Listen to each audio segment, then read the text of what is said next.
겠습니다. 출애굽기 24장 1절에서 11절까지 말씀입니다. 1절부터 저와 여러분이 함께 교독하도록 하겠습니다. 전도집회 신청서 제출하지 못하신 분 나가실 때 안내데스크에 제출해 주시기 바랍니다. 제가 먼저 읽겠습니다. 그러고 나서 주께서 모세에게 말씀하셨습니다. 너와 아론과 나답과 아비후와 이스라엘의 70명의 장로들은 여호와께 올라와 멀리서 경배하여라. 그러나 모세만 나의 여호와에게 가까이 오고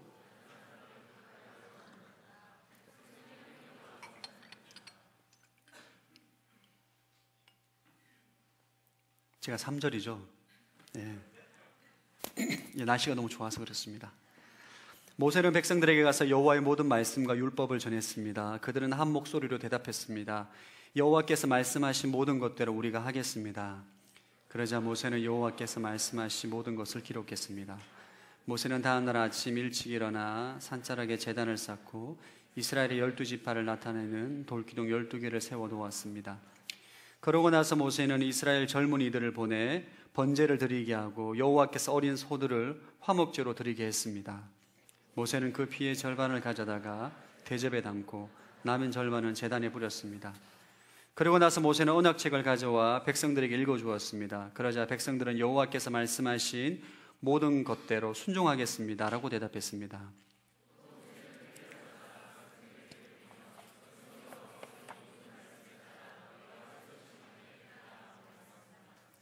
모세와 아론, 나답과 아비후, 이스라엘의 70명의 장로들은 올라가 이스라엘 하나님을 보았습니다. 그분의 발 아래에는 하늘처럼 맑은 사파이어로 된 바닥 같은 것이 깔려 있었습니다. 함께 읽겠습니다. 그러나 하나님께서는 이스라엘의 백성들의 지도자들에게 손을 대지 않으셨습니다. 그들은 하나님을 보기도 했고 먹고 마시기도 했습니다. 아멘. 우리 시간 여러분 오른손에 가슴을 대고 한번 기도하겠습니다. 하나님, 한 주간 내가 분노하고 미워하고 정죄하고 또 음란한 것들을 품었던 나의 모든 죄된 마음들과 생각들 예수 그리스도의 보혈로 씻어주셔서 정결케 하여 주옵소서. 내 마음을 기경하여 주옵소서. 주의 말씀을 들을 수 있는 길을 열어 주옵소서. 예수 그리스도의 보혈을 의지하여서 회개함으로 기도하겠습니다. 하나님 아버지, 감사함을 드립니다. 이 시간 예수 그리스도의 보혈을 의지하여서 우리의 모든 더러움들, 하나님, 우리의 모든 정결하지 못한 것들, 죄들을 이 시간에 회개하며 나아갑니다. 주님, 우리의 마음과 생각과 우리의 눈과 입술과 귀를 씻어 주시옵소서. 정결케 하여 주옵소서. 깨끗게 하여 주옵소서. 굳은 마음들을 기경하여 주옵소서. 우리의 길을 열어 주시옵시고 우리 안에 있는 모든 교만한 마음들, 더러운 마음들, 미워하는 마음들, 분노하는 마음들, 음란한 마음들 이 시간 예수 그리스도의 보혈로 씻어 주셔서 정결한 마음 되게 하여 주시옵시고 깨끗한 마음 되게 하여 주시옵시고 나의 심령과 생각과 마음 가운데 예수 그리스도의 보혈로 말미암아 온전하게 깨끗하게 씻어 주시옵소서. 사랑하는 예수님, 이 시간 예수 그리스도의 보혈로 우리의 몸과 생각과 마음을 씻어 주시옵소서. 정결한 심령을 갖게 하시고 정결한 생각을 갖게 하셔서 이 시간 주의 말씀을 들을 수 있는 영의 귀와 마음의 귀를 열어 주옵소서. 감사드리오며 예수 그리스도 이름으로 기도합니다. 아멘. 우리 옆 사람에게 성령 충만하십시오 한번 축복하겠습니다. 여러분의 얼굴을 보니까 벚꽃을 보는 것 같습니다. 너무너무 기분이 좋네요. 청년부 사역을 하다 보면 종종 주례를 하게 됩니다. 저는 좀 일찍 이른 나이에 결혼 주례를 하게 되었었는데 결혼 주례를 상당히 좀 한 것 같아요. 이 결혼 주례를 하다 보면 가장 제가 좋아하는 순서가 있는데 그게 뭐냐 하면 혼인 서약을 고백하는 시간입니다. 저는 이제 결혼 주례를 하게 되면 이제 한 달 전쯤에 예비 신랑 신부를 만납니다. 그래서 어떻게 결혼하게 되었느냐, 어떻게 대시를 했느냐, 뭐 거절하지 않았느냐, 뭐가 좋냐, 뭐 이런 것을 물어보고 난 다음에 그들에게 한 달 전에 결혼식 당일날 혼인 서약을 직접 작성해라. 무형식의 혼인 서약을 작성할 수 있도록 시간을 줍니다. 저도 혼인 서약을 제가 스스로 작성해 봤는데 굉장히 어려워요. 그 글을 적기가. 하나님 앞에서 사람들 앞에서 내가 이 신랑과 이 아내를 어떻게 내가 서약할 것인지에 대한 상당한 고민이 됩니다. 그래서 그것을 기록하게 해서 제가 받아서 출력을 해서 당일날 신랑 신부는 모릅니다. 서로 그 혼인 사약을 고백하는 시간을 가질 때에 결혼 주례를 하면서 그 고백을 들을 때에 참 감동이 돼요. 굉장히 고민하고 기도하면서 5줄, 10줄을 쓰는데 그 내용이 아주 집약되어 있는 거죠. 사랑의 결단과 마음의 고백과 그를 향한 평생의 헌신이 들어가 있기 때문에 굉장한 감동이 있습니다. 혼인 서약은 억지로 하는 것이 아닙니다. 스스로 자원하는 마음으로, 기쁜 마음으로 상대방을 향해서 내가 서약을 하고 약속을 하고 서원을 하는 것이 바로 혼인 서약이죠. 여러분, 결혼은, 부부관계는 이처럼 계약을 통해서 이루어집니다. 결혼은 일종의 계약 관계입니다. 내가 평생 당신을 내 남편으로, 내 아내로 섬기겠습니다, 사랑하겠습니다를 하나님 앞에, 사람들 앞에서 고백을 하는 거죠.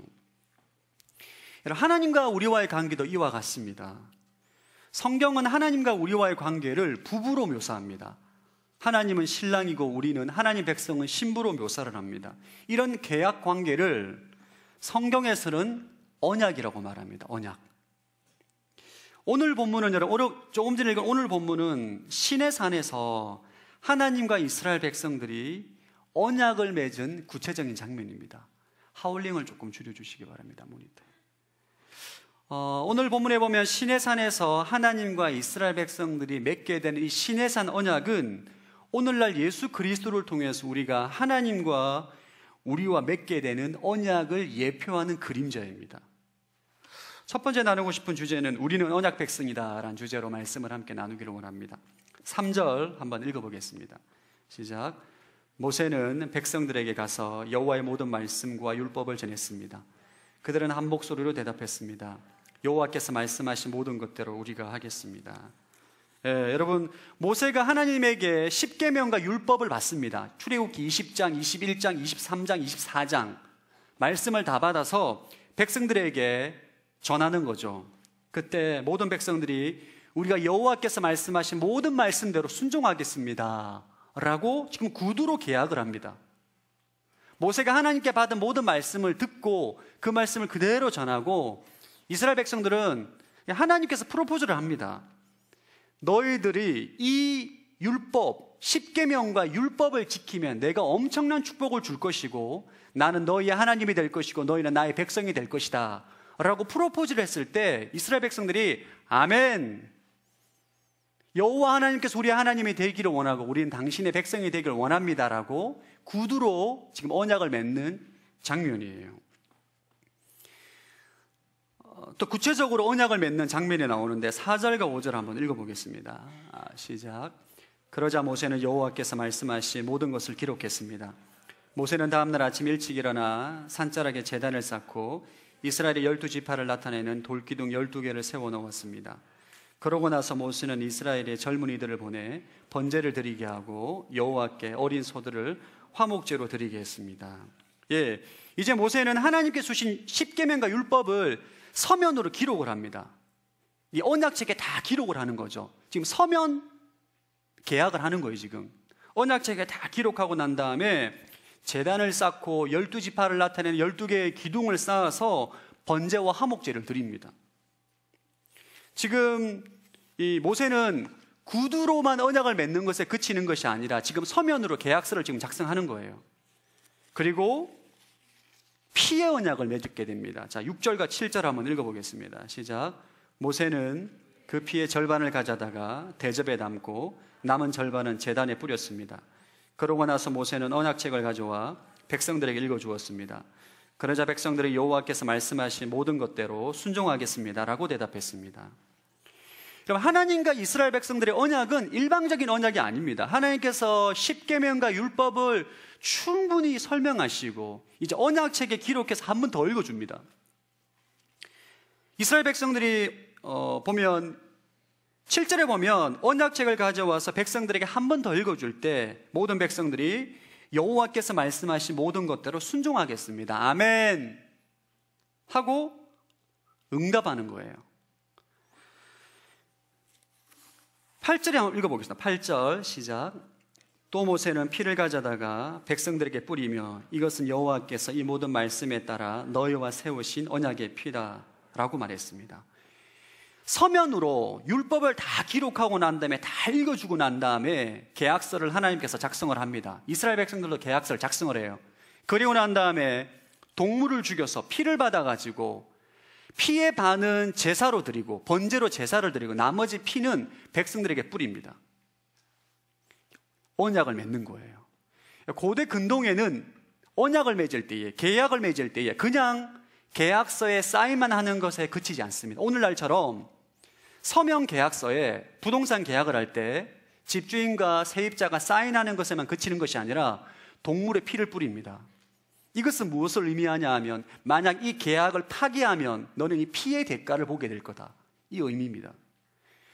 고대 근동에 있는 중요한 언약은, 계약식은 항상 피로 언약을 맺습니다. 소를 반으로 잘라버리고 반을 갈라놓고 피를 다 뿌려놓고 그 사이에 지나가는 거죠. 그리고 언약 체결을 하고 계약서를 작성하고 만약 당신이 이 계약을 어기게 되면 죽은 동물처럼 피를 흘리게 될 거다. 썸특하죠 여러분, 이 언약이라는 것이. 지금 하나님은 동물의 피로 지금 언약을 맺은 거예요. 오늘 본문의 시내산에서 맺은 언약은 이 이스라엘 백성들과 하나님의 이 언약을 중재하는 모세는 예수 그리스도를 예표하는 것이고, 오늘 본문에 나오는 동물의 피도 예수 그리스도의 피를 예표하는 그림자입니다. 성경에는 두 가지 언약을 말합니다. 오늘 본문에 나오는 24장에 나오는 시내산에서 맺은 옛 언약, 그리고 신약에 나오는 예수 그리스도의 십자가의 죽음으로 십자가의 피로 맺은 새 언약, 이 언약에 대해 성경은 말을 하고 있어요.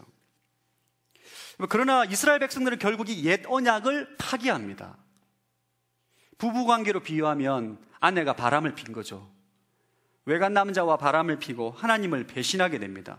결국 언약 관계가 파괴가 됩니다. 하나님께서 이 옛 언약, 이 시내산에서 맺은 옛 언약이 파기되었기 때문에 내가 새로운 언약을 맺을 것이다, 예레미야를 통해서 선포하세요. 자, 예레미야 31장 31절에서 32절 한번 읽어보겠습니다. 시작. 여호와의 말이다. 내가 이스라엘의 집과 유다의 집과 새 언약을 맺을 날들이 오고 있다. 이 언약은 그들의 조상들의 손을 붙잡고 이집트 땅에서 나오게 하던 날 내가 그들의 조상과 맺은 언약과는 같지 않다. 내가 그들의 남편이었음에도 그들은 내 언약을 깨트렸다. 여호와의 말이다. 하나님께서 예레미야를 통해서 이스라엘의 심판을 예언합니다. 너희들 심판받게 될 것이다. 근데 심판만 말하지 않아. 너희가 언약을 파기했기 때문에, 바람을 폈기 때문에 이혼을 당하지만 내가 새로운 언약을 맺게 될 것이다. 출애굽기 24장에 나오는 너희들 조상들이 맺었던 옛 언약과는 다른 새로운 언약을 맺게 될 것이다 는 것을 예언을 합니다. 하나님께서 우리에게 궁극적으로, 아담이 범죄하고 난 다음에 우리에게 궁극적으로 맺고자 했던 언약은 이 예수 그리스도를 통한 새 언약이에요. 자, 31장 33절 34절 한번 읽어보겠습니다. 시작. 여호와의 말이다. 이것이 내가 그날들 후에 이스라엘의 집과 맺을 언약이다. 내가 내 율법을 그들의 생각 속에 주고 그들의 마음에 기록할 것이다. 그리하여 나는 그들의 하나님이 되고 그들은 내 백성이 될 것이다. 그들은 각자 자기 이웃에게 또한 자기 형제에게 더 이상 여호와를 알라 하지 않을 것이다. 이는 가장 작은 사람들부터 가장 큰 사람들까지 그들 모두가 나를 알 것이기 때문이다. 내가 그들의 죄를 용서하고 그들의 죄를 더 이상 기억하지 않을 것이다. 여호와의 말이다. 여러분, 옛 언약은 하나님께서 돌에 새겨서 이스라엘 백성들에게 주었어요. 그 율법을 지켜야만 복을 받습니다. 근데 이스라엘 백성들이 그 언약을 지키지 못하게 되죠. 그래서 언약이 파기가 됩니다. 하나님께서 새로운 언약을 줄 것이다. 너희가 지키지 못하는 옛 언약이 아니라 새로운 언약을 줄 것인데, 예수 그리스도로 말미암은 새로운 언약을 맺게 될 것인데, 그 언약에 의해서 성령이 너희 안에 들어가게 되면 하나님의 말씀이 너희 생각과 마음에 새겨지게 될 것이고, 더 이상 여호와를 모른다, 죄를 짓지 않고 하나님 백성다운 삶을 살게 될 것이다, 이것을 선언하신 거예요. 그리고 예레미야가 선언한 600년이 지나고 난 다음에 예수 그리스도를 통해서 이 새 언약이 이루어집니다. 성취가 돼요. 이것을 예수님이 직접 본인이 스스로 말씀하시는데 누가복음 22장 20절 말씀 한번 읽어보겠습니다. 시작.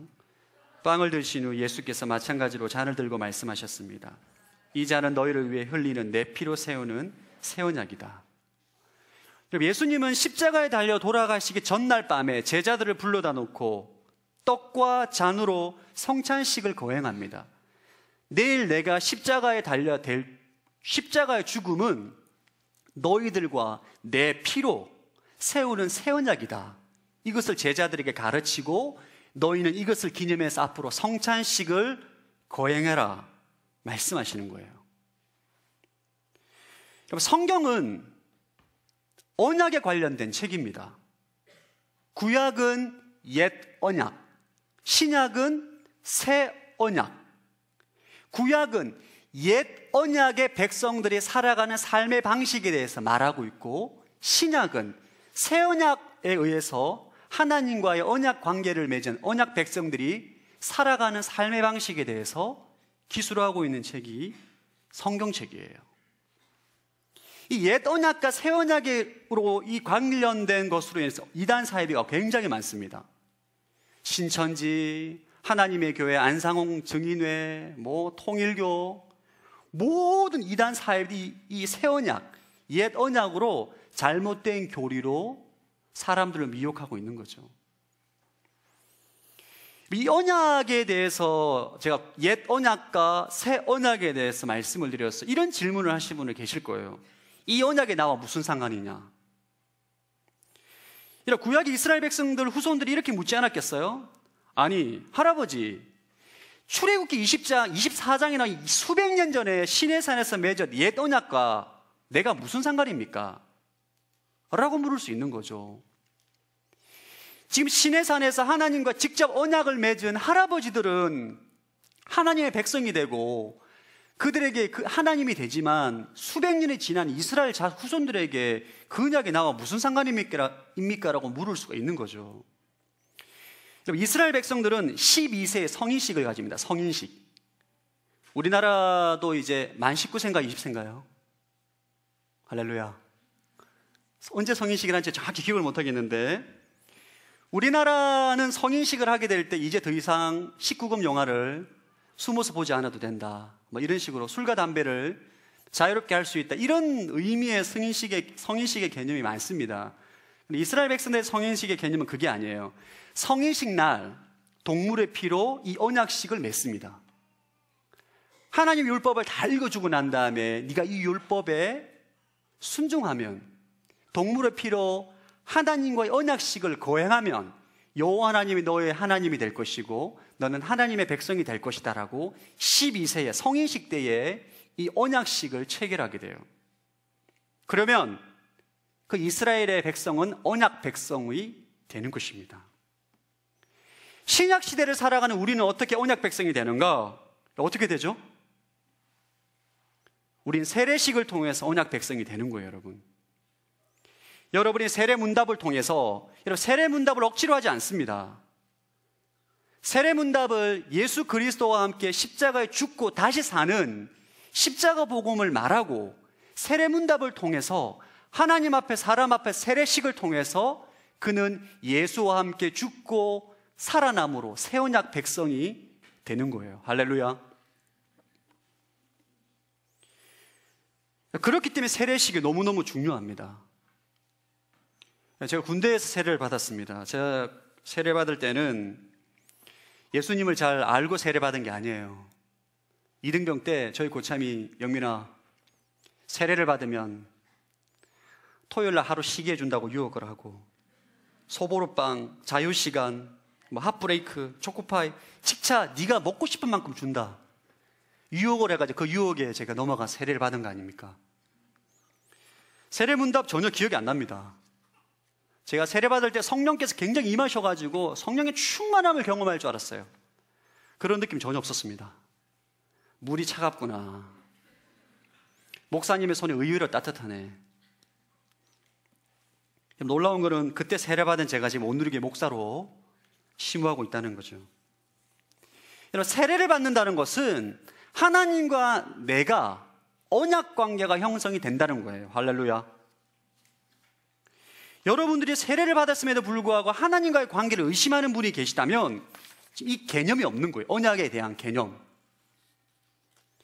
여러분, 하나님을 믿고 세례를 받았음에도 불구하고 하나님과의 관계에 대해서 의심이 들 때가 있습니다. 내가 과연 하나님의 자녀가 맞나? 하나님이 나와 무슨 상관이지? 하나님 내 기도를 들어주실까? 이런 의심이 들 때가 있어요.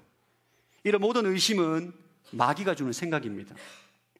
여러분, 고아로 살던 아이가 부잣집에 입양되었다라고 해서 호적의 이름 올라가면 그 고아는 그 양아버지 아들이 됩니다.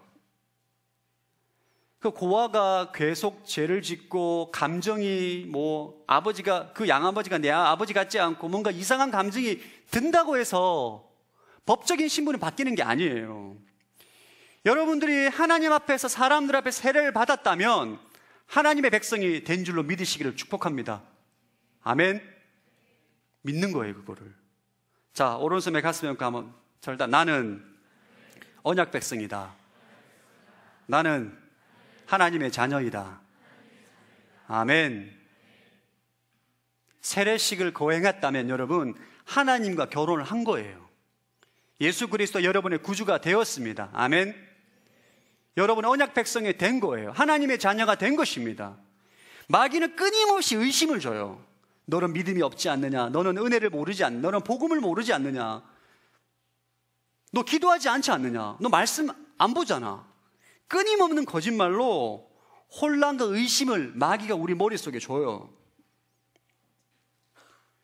여러분, 결혼식으로 했음에도 불구하고 저 사람은 내 남편이 아니야, 내 아내가 아니야 라고 말하는 것은 무지한 것입니다. 있을 수 없는 것이에요.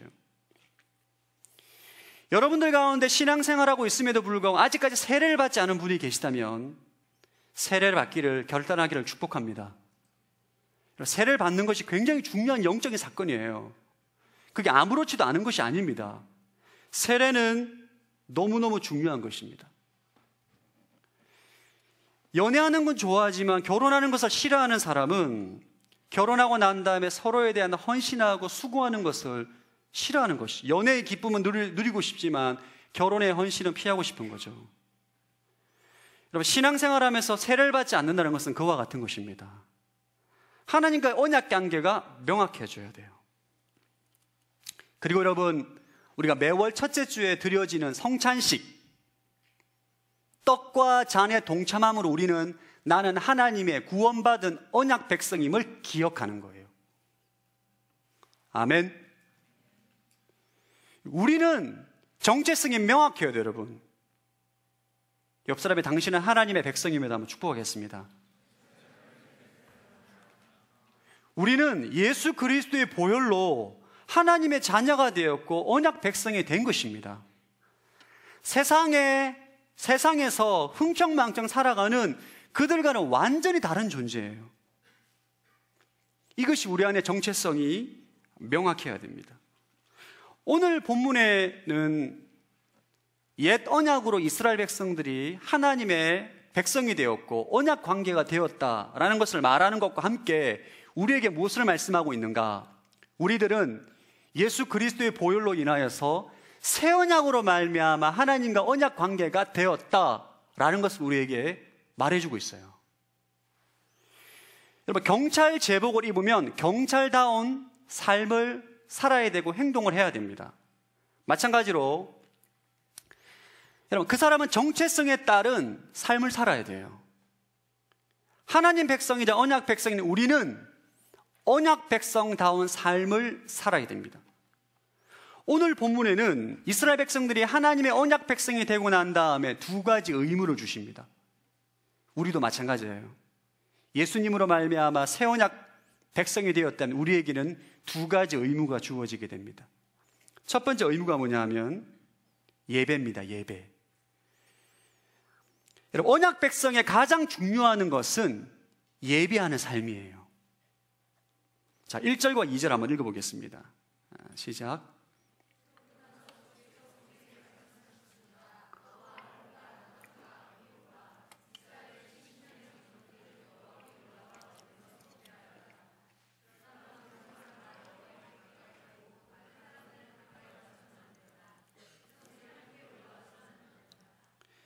여러분, 하나님께서 이스라엘 백성들에게 모세에게 말합니다. 너는 아론과 나답과 아비후와 70명의 장로들과 여호와께 올라오는데 멀리서 예배하라. 모세만 가까이 와라 라고 말합니다. 아담의 범죄 이후로 인간의 죄악 때문에 하나님께 예배드리러 나아갈 수가 없는 거죠. 예배드리다 나갔다 잘못하면 다 죽습니다. 그래서 멀리서 경배드려라, 예배드려라 말하고 있는데, 오늘 본문에 나오는 것처럼 언약을 맺고 난 다음에 이들이 하나님 앞에 나아가서 아주 자유롭게 예배드리고 먹고 마십니다. 예배드릴 수 있는 자격을 얻게 돼요. 자, 9절과 10절 한번 읽어보겠습니다. 시작. 모세와 아론, 나답과 아비후, 이스라엘의 70명의 장로들은 올라가 이스라엘의 하나님을 보았습니다. 그분의 발 아래에는 하늘처럼 맑은 사파이어로 된 바닥 같은 것이 깔려 있었습니다. 모세와 아론과 나답과 아비후와 70명의 장로가 하나님께 나아갑니다, 여러분. 언약 백성이 되고 난 다음에 이들은 예배하는 길이 열리게 된 거예요. 11절 말씀 한번 읽어보겠습니다. 11절 시작.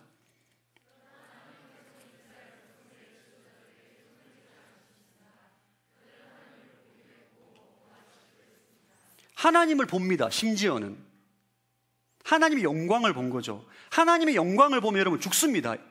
인간은, 죄인은 죽습니다. 근데 이스라엘 백성들은 언약 관계가 형성되고 난 다음에 하나님을 볼 수 있는 거예요. 예배를 드릴 수 있는 인생이 됩니다. 먹고 마시기도 했더라. 화목제물로 하나님 앞에서 먹고 마시는 거죠. 언약 백성의 의무 중에 첫 번째 하나는 예배하는 거예요. 예배. 예배하는 삶을 살아가는 것이 언약 백성의 의무입니다. 언약 백성은 반드시 예배하는 삶을 살아야 돼요. 왜냐하면 이것이 인간의 창조 목적이기 때문입니다. 이사야 43장 21절 한번 읽어보겠습니다. 시작. 이 백성은 나를 찬양하게 하려고 내가 손수 만든 사람들입니다. 여러분, 하나님께서 인간을 만드신 이유는 예배하게 하기 위해서입니다. 예배를 통해서 자신의 영광을 받기 위해서 우리를 창조하신 거예요. 옆 사람에 당신은 예배하는 사람입니다. 한번 축복하겠습니다. 여러분, 언약 백성, 하나님 백성들의 삶의 특징 중 가장 큰 특징은 예배하는 거예요. 여러분, 세상 사람들에게는 어떤 문화가 발달하는가? 오락 문화가 발달합니다. 음악, 연극, 이런 모든 문화들은 사실 세상 문화에 해당됩니다. 여러분, 창세기에 보면 우리가 지금 세상에 있는 모든 문화의 원조는 가인의 후손입니다. 청동으로 만드는 거, 음악을 만드는 거, 모든 문화가 거의 가인의 후손들로 인해서 발달이 돼요. 하나님의 사람들에게 발달되는 문화는 무슨 문화이냐? 예배 문화가 발달됩니다. 여러분, 하나님의 사람들 MT를 가도 예배를 드립니다. 수련회를 가도 예배를 드립니다. 제가 돌잔치 어제 집 내려 돌잔치 가도 예배를 드립니다. 환갑잔치를 해도 예배를 드립니다. 체육대회로 해도 예배를 드립니다. 왜 그럴까요? 그건 이상한 것이 아닙니다. 그것은 고리타분한 문화가 아니에요. 그것이 바로 언약 백성의 구별된 삶입니다. 직장에 가도 예배를 드리고 어느 곳에 가든지 제단을 쌓는 거예요. 아브라함이 이동하는 곳곳마다 제단을 쌓고 하나님께 예배를 드렸던 것처럼 하나님의 언약 백성들은 이사를 해도 예배를 드리고 가는 곳곳마다 예배를 드립니다. 이것이 언약 백성의 가장 큰 특징이에요. 전 여러분의 삶 가운데 날마다 예배하는 삶으로 살아가기를 축복합니다. 특별히 여러분, 결혼을 준비하는 청년 여러분, 다시 한번 권면합니다. 결혼하시고 난 다음에 반드시 가정예배의 문화를 만드십시오. 아멘. 여러분, 결혼한다고 해서 믿음의 결혼 예배를 드리고 난다고 해서 그 가정이 절대로 가정예배가 문화로 정착되지 않습니다. 여러분, 결혼해 보시면 아시겠지만 결혼하고 난 다음에 매주 격일 매일 예배를 드리는 것은 엄청난 사건입니다. 그리고 예배를 드리는 가정과 예배를 드리지 않는 가정은 하늘과 땅의 차이가 나타납니다. 반드시 기억하셔야 돼요. 언약 백성은 반드시 예배 문화를 정착시켜야 됩니다. 여러분이 어떤 곳에 가서 무엇을 하든지 예배하는 문화를 만들어야 돼요. 그것이 우리의 능력이자 힘이 되는 줄로 믿습니다. 그리고 또 중요한 것은 여러분, 예배를 드리는 태도가 너무너무 중요합니다. 지금 자고 있는 분, 저의 눈을 보십시오. 중요한 얘기합니다. 저희 사학영어회관은 의자가 너무너무 좋아요. 고개를 뒤로 젖히면 바로 잠이 올 수 있는, 피로가 쫙 풀리는 그런 구조죠. 그럼 우리 인생 언약 백성은 예배하는 사람이기 때문에 그가 어떻게 예배하느냐가 그의 인생을 결정짓습니다. 이게 너무너무 중요해요. 예배를 드리는 태도가 그의 인생의 운명을 결정하는 거예요. 여러분, 똑같이 예배를 드리는데 어떤 사람은 매주 예배 드릴 때마다 영적인 성장이 점점점 일어나고, 어떤 사람은 시간이 지나면 지날수록 더 영적인 매너리즘에 빠지고 예배를 드려도 감동을 받지 못하는 이유는 무엇일까요? 예배의 태도가 문제가 있기 때문입니다. 주님이 기뻐하는 예배의 태도를 가져야 돼요. 이게 여러분의 인생의 운명을 결정합니다. 너무너무 중요합니다. 주님께서 기뻐하는 예배는 어떻게 드려야 하는가? 요한복음 4장 24절 한번 읽어보겠습니다. 자막을 통해서 시작.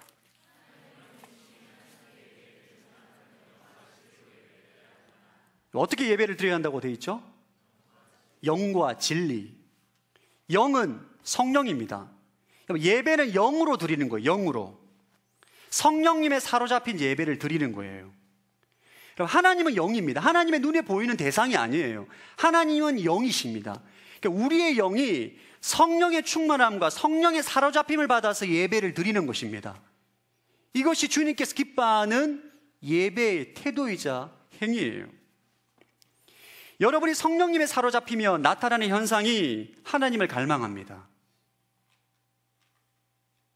여러분의 마음이 성령님에 사로잡혔기 때문에 거룩한 것을 사모하고 하나님을 갈망하고 말씀에 귀를 기울이고 찬양하면 눈물을 흘리고 전심으로 찬양하고 기뻐 외치는 현상들이 나타나요.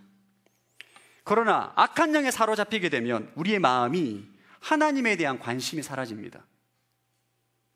세상의 성공과 물질과 쾌락과 정욕에 마음이 다가 있는 거예요. 여러분, 우리가 성령의 마음을 사로잡히든지 악한 영의 마음을 사로잡히게 되어 있습니다. 영적인 세계는 회색지대가 없습니다. 주일 예배를 드리는데 하나님을 향한 갈망도 없고 사모함도 없고, 예배를 안 드리면 교통사고 날 것 같아서 두려워서 앉아있다가 시간만 때우고 가는 것들, 이런 마음은 여러분이 영으로 예배를 드리는 것이 아닙니다. 내가 지금 성령으로 사로잡혀서 예배를 드리는가? 내가 지금 영으로 예배를 드리느냐? 성령으로 예배를 드리느냐? 아니면 내 마음이 빼앗겨서 다른 마음으로 예배를 드리는가? 그것을 점검할 수 있는 기준 딱 간단합니다, 여러분. 여러분 안에 하나님을 향한 갈망이 있느냐 없느냐 보면 확인이 됩니다. 내 마음 안에 하나님을 향한 갈망, 사모함, 이걸 점검해야 돼요. 여러분, 한 주 동안 직장 생활하면서 바쁘고 분주하고 세상의 것으로 여러분의 마음을 충만히 채웠던 인생은 어젯밤까지 정말 놀고 늦게 일어나서 지금 예배를 드리러 온 사람은 하나님 말씀이 귀에 들어오지가 않습니다. 죄송하지만.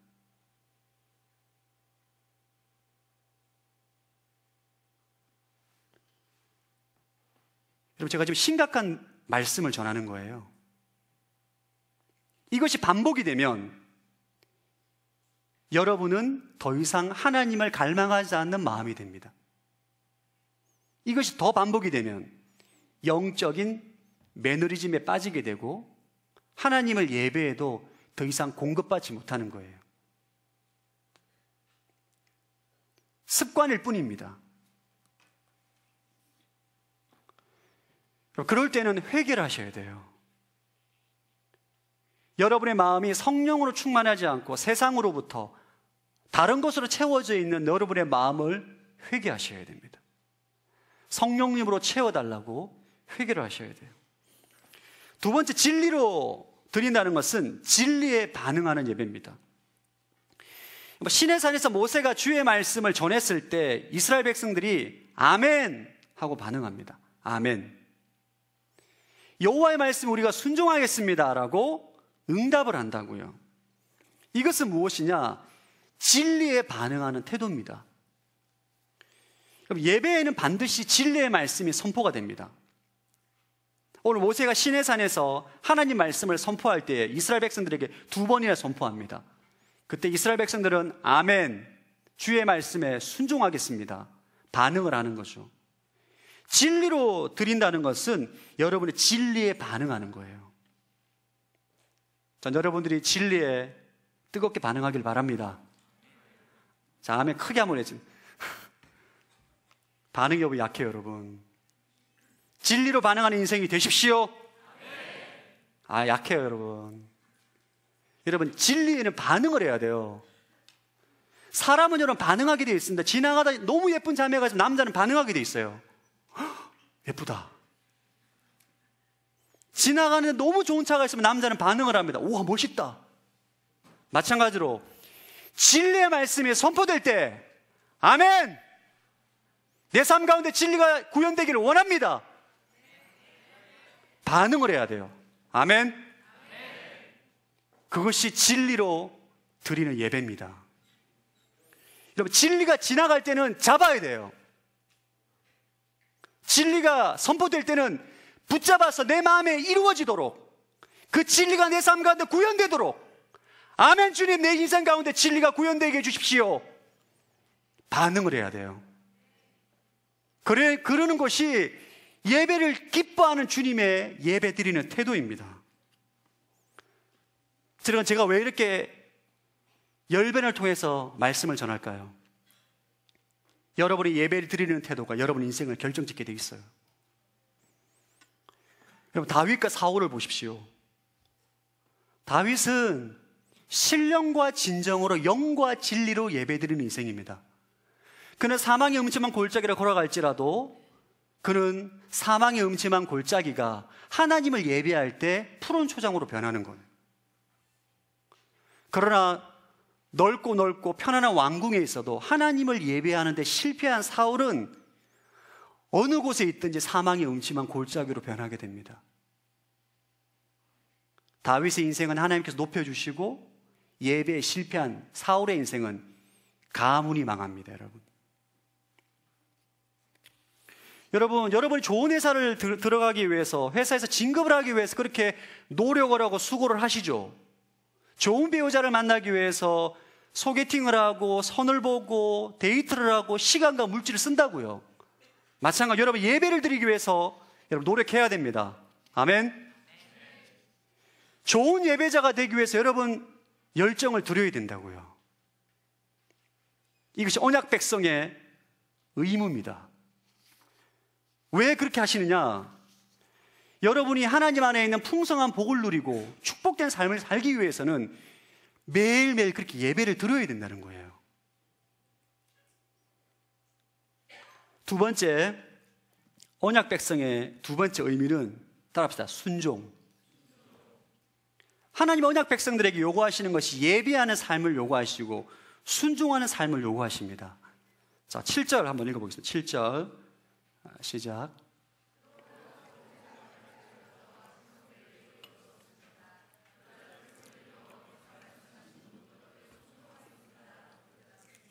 예, 하나님께서 말씀을 전할 때, 모세를 통해 말씀을 전할 때 이스라엘 백성들은 여호와께서 말씀하신 모든 것을 순종하겠습니다. 아멘. 결단하는 거예요. 여러분, 순종은 여러분을 지키고 보호하는 하나님의 날개 그늘입니다. 사람들은 오늘날 세상은 순종이 고리타분한 것이라고 말하고 순종하는 것이 어리석고 멍청한 사람이 하는 것이라고 자유와 일탈을 말하는, 그거 다 거짓말이에요. 순종한다는 것은 하나님께서 허락하신 경계선을 넘지 않는 것입니다. 하나님께서 여러분 인생에게 언약 백성들에게 복을 주시기를 작정하셨어요. 복을 주시기로 작정하셨는데 그 경계선이 있습니다. 경계선을 넘어가게 되면 하나님의 복을 받지 못하고 심판을 받게 돼 있어요. 순종하라는 것은 경계선을 넘지 말라는 겁니다. 불순종은 하나님의 경계선을 넘어가는 거예요. 경계선을 넘어가면 하나님의 심판이 준비되어 있습니다. 자, 요한일서 3장 4절 말씀 한번 읽어보겠습니다. 시작. 누구든지 죄를 짓는 사람은 불법을 행하는 것입니다. 죄는 곧 불법입니다. 죄는 법을 어기는 거예요. 하나님의 법을 어기는 것이 죄입니다. 여러분이 불순종하는 것은 죄를 짓는 것이에요. 죄를 짓게 되면 하나님의 징계가 임합니다. 순종은 여러분이 하기 싫은 것을 억지로 하라는 게 아니에요. 하나님께서 여러분에게 복을 주시기를 원하시는데 그 경계선, 가이드라인이 바로 하나님의 법이고 그 가이드라인을 지킬 때에 우리에게 예비한 놀라운 하나님의 축복을 받게 되는 것입니다. 따라서 순종을 통해서 풍성한 복을 받는다. 이런 불법이 있는 곳에 마귀가 합법적으로 역사를 합니다. 너무 중요하기 때문에 다시 한번 저는 불법이 있는 곳에 마귀가 합법적으로 역사한다. 여러분이 구원받은 하나님의 자녀라도 여러분이 하나님의 법을 어길 때에는 마귀가 여러분에게 영향력을 행사할 수 있는 거예요. 그 권한을 가지게 됩니다.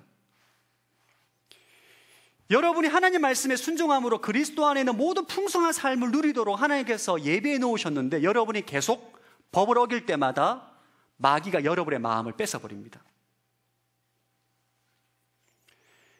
그럼 하와가 뱀에게 유혹을 받을 때에 뱀이 이렇게 말합니다. 선악과를 먹어도 너희가 죽지 않을 것이다. 이때 하와가 흔들립니다. 진짜 그럴까? 의심을 하고 마음을 품다가 결국 선악과를 따먹게 되는 거죠. 여러분, 동물원에 가면 사자우리 앞에 울타리를 넘지 마십시오. 사자우리 안으로 들어가지 마십시오 라고 말을 합니다. 사자가 아무리 배가 고파도 우리가 울타리 밖에 있으면 절대 사자에게 해를 당하지 않습니다. 마찬가지로 우리가 하나님의 법을 지킬 때에는 마귀의 세력과 악한 세력으로부터 우리는 절대 해를 당하지 않아요. 그러나 우리가 하나님의 법을 어길 때에 울타리를 넘어가면 사자의 밥이 되는 거예요, 여러분. 오늘날의 청년들이 굉장히 많은 이 시대 유혹 가운데 살아가고 있습니다. 세상의 유혹과 죄의 유혹 가운데 이길 수 있는 힘은 순종이에요. 특별히 두 가지를 나누고 싶습니다. 오늘날 저도 그렇고 여러분들도 겪는 아주 큰 죄의 유혹 두 가지. 첫 번째, 분노예요, 분노. 오늘날 이 시대는 분노와 폭력의 시대입니다. 영화 테이큰이라는 영화 보면 아시죠? 딸 납치되니까 다 죽여버려 그냥. 무슨 자격으로 죽이죠? 전혀 죄책감도 없어요. 존 윅이라는 영화를 봤는데 자기 집 고양이를 죽였다고, 개를 죽였다고 다 죽입니다. 수십 명을 죽여요. 이런 영화는 메시지가 있습니다. 굉장히 사단적인 메시지예요. 당한 만큼 갚아도 좋다. 정당하다. 그런 영화를 보고 와 해야지 저건 잘못됐다고 말하는 사람 제가 못 봤어요. 하나님의 법은 원수를 사랑하라예요. 원수를 위해 기도하라. 원수를 용납하고 용서하라. 마음으로 형제를 나가라. 바보라고 욕하면 살인죄로 적용되는 것이 하나님의 법입니다. 여러분이 이 법에 순종을 해야 돼요. 할렐루야. 아멘. 진리에 크게 반응해요. 할렐루야. 이 법에 순종을 해야 돼요. 여러분이 여러분의 원수를 사랑하기로 결단하지 않고 그를 위해 축복 기도하지 않고 그를 용납하지 않으면 여러분의 마음은 분노와 미움과 어두움으로 지배를 당하게 됩니다. 하나님의 법을 어기는 곳에 마귀가 합법적으로 내 마음에 역사하게 돼 있어요, 여러분. 미워하고 분노하고 정죄하고 판단하고 마음을 이미 심판해서 마음을 이미 다 죽여버렸습니다. 이것은 하나님의 법을 어긴 거예요. 불순종한 것입니다. 제가 어제 분당에서 예배를 집리하고 돌아오는 길에 어떤 아줌마가 제 백미를 부딪히고 지나갔어요. 모른 척 하던 거예요. 너무너무 화가 났습니다. 이런 무례한 아줌마를 보았나. 찾아갔습니다. 아주머니, 미안하다고 그냥 그렇게 하는 거예요. 분노가 치밀어 오더라고요, 진짜 막. 근데 곰곰이 제가 생각해 보니까 제가 하나님의 룰을 좀 어긴 것 같더라고요. 어제 중보기도 할 때 회개하는 마음을 가졌습니다. 그럼 넬슨 만델라라는 대통령이 있습니다. 남아프리카 공화국이 아시죠? 이분은 25년 동안 옥살이를 합니다. 백인 정식으로 억울한 누명으로 25년형이 다 끝마치고 그가 대통령이 돼요. 세계 언론이 주목했습니다. 그가 어떻게 행동할 것이냐. 그는 대통령이 되고 난 다음에 모든 그에게 억울한 누명을 씌우고 25년 동안 감옥에서 살게 했던 사람들을 다 용서합니다. 놀랍죠, 여러분? 인터뷰를 해요. 어떻게 그러한 선택을 했습니까? 했을 때 그가 충격적인 말을 합니다. 그들이 내 육신을 지배할지 몰라도 내가 만약에 그들을 분노하고 용서하지 않는다면 그들이 내 마음까지 지배하게 할 수는 없다. 그들을 용서하고 용납함으로 그 마음 가운데 자유함을 얻은 거예요. 우리 안에 미워하고 분노하는 마음을 회개해야 됩니다. 아멘. 여러분이 미워하고 분노하고 정죄하고 판단하는 마음을 갖는 것은 하나님의 법을 어기는 거예요. 불순종하는 것입니다. 그때 마귀는 여러분의 마음을 합법적으로 지배하고 빼앗게 되는 거예요. 여러분 마음 안에 용서하고 용납하는 마음을 갖게 되기를 축복합니다. 두 번째, 이 시대에 우리를 불순종하게 하는 큰 죄의 유혹 두 번째는 음란입니다. 음란. 오늘날 이 시대는 폭력과 음란의 시대입니다. 영화를 보면 모든 영화는 폭력과 섹스로 다 귀결합니다. 영화를 그렇게 만들자면 흥행하지가 않습니다. 그럼 이 시대 수많은 청년들이 음란함의 사회에 이 속에 살아가고 있기 때문에 엄청난 고통 가운데 살아가요. 정죄감과 죄의식 가운데 잡혀 살아가게 되는 거죠. 여러분, 하나님의 법은 명확합니다. 너희 마음 가운데 음욕을 품는 것조차 간음이다. 그게 하나님의 법이에요. 여러분 마음 가운데 음란함을 품고 그 법을 어길 때에 그 마음이 빼앗기게 되는 거예요. 음란함에. 저는 여러분 불법 사이트의 영화 보지 않기를 축복합니다. 아멘 해주세요. 아멘. 불법입니다. 불법. 불법이 있는 곳에 마귀가 합법적으로 여러분의 마음에 행사를 하게 돼 있어요. 여러분, 십계명에 주님께서 도둑질하지 말라 말씀하셨습니다. 공짜로 불법으로 이익을 얻는 것 때문에 여러분 죄를 짓지 않기를 축복합니다. 이 시대가 얼마나 음란한지 모릅니다. 수많은 청년들이, 특별히 남자들이 이 음란물에 노출이 되어서 마음이 빼앗겨서 하나님을 예배를 못 드려요. 하나님께. 이게 어느 정도 심각한 수준이냐 하면 정말 심각한 수준입니다. 그게 불순종이에요. 언약 백성은 여러분 구별되어야 돼요. 폭력과 섹스로 물들은 이 사회 가운데 구별된 삶, 하나님 말씀에 순종함으로 거룩한 삶을 살아야 될 줄로 믿습니다. 여러분 진리에 반응해야 된다고 그래도 안 되는데요. 이 땅 가운데 언약 백성이 거룩하게 살아가는 것이 굉장히 힘든 시대가 되었어요. 그러나 우리는 그렇게 살아야 하고 살아갈 능력을 하나님이 줬습니다. 아멘. 성령님이 줬어요. 여러분 스스로 나는 누구인가를 깊이 의식하시기 바랍니다. 나는 누구인가? 우리는 예수 그리스도의 보혈로 하나님이 나의 아버지고 나는 그분의 자녀인 언약 백성입니다. 날마다 예배하고 주의 말씀이라면 이해가 되지 않더라도 순종하기까지 나아가는 하나님의 사람이 되기를 축복합니다. 그럴 때 여러분 삶 가운데 그리스도 안에 있는 모든 풍성하고 예비된 축복을 받아 누리게 될 줄로 믿습니다. 아멘.